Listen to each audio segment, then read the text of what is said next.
Attorney Lorna, here we go again. Kasi ano man ang motibo, talagang pagdududahan yan kung hindi tama ang sistema. Right?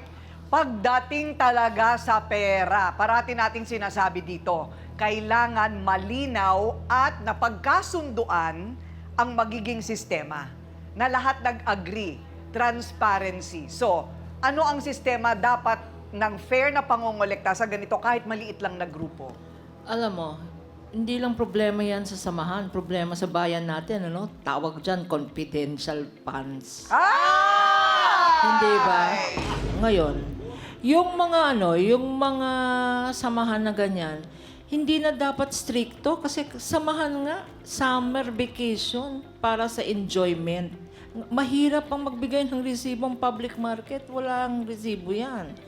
Ang pinaka-importante dito, balik kayo sa dahilan kung bakit kayo nag-summer outing. Samahan yan para mag-enjoy. Hindi para pumunta dito sa face-to-face at mag-away. Ang kulang sa inyo, maging kaibigan na naman kayo. Ha? Kasi wala namang dayaan dyan.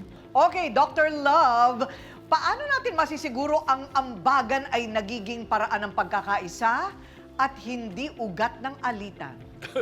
Ang ambagan kasi, ibig sabihin yan, yung pakikiisa natin doon sa organisasyon. Nagsishare tayo doon. Kaya, kinakailangan sa isang organisasyon yung camaraderie, sabi. Magkakaibigan, iisa kayo, nagkakaunawaan.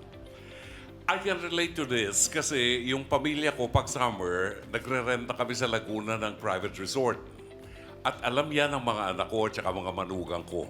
Pagdating sa private resort, doon sa venue, ang mga mag-aasawa, sila ang nag-aasikaso ng pagkain. Si June Banaag at saka yung misis niya, nakaupo lang kaming dalawa ron. Pinagtataka ko lang dito. Lynn, hindi ka yata nakakumpleto ng bayad mo. Tama ba ako? Ha? Si Lynn? Hindi ka nakakumpleto, 600 pesos lang ang naibigay mo. Kadalasan kasi kung sino yung walang nagagawa, siyang reklamador. Kadalasan ganyan. So dito kailangan yung pagtitiwala nyo sa isa't isa. Tingnan nyo, nagbigay kayo ng 1,000 pesos each. Dapat yun para sa isang ulo lang. Isang buong pamilya yung dala mo. Di nakalusot ka na doon. Tapos hahanapan mo pa sila. Sang-ayon kay Edith, kinabukasan na ang lakad nyo.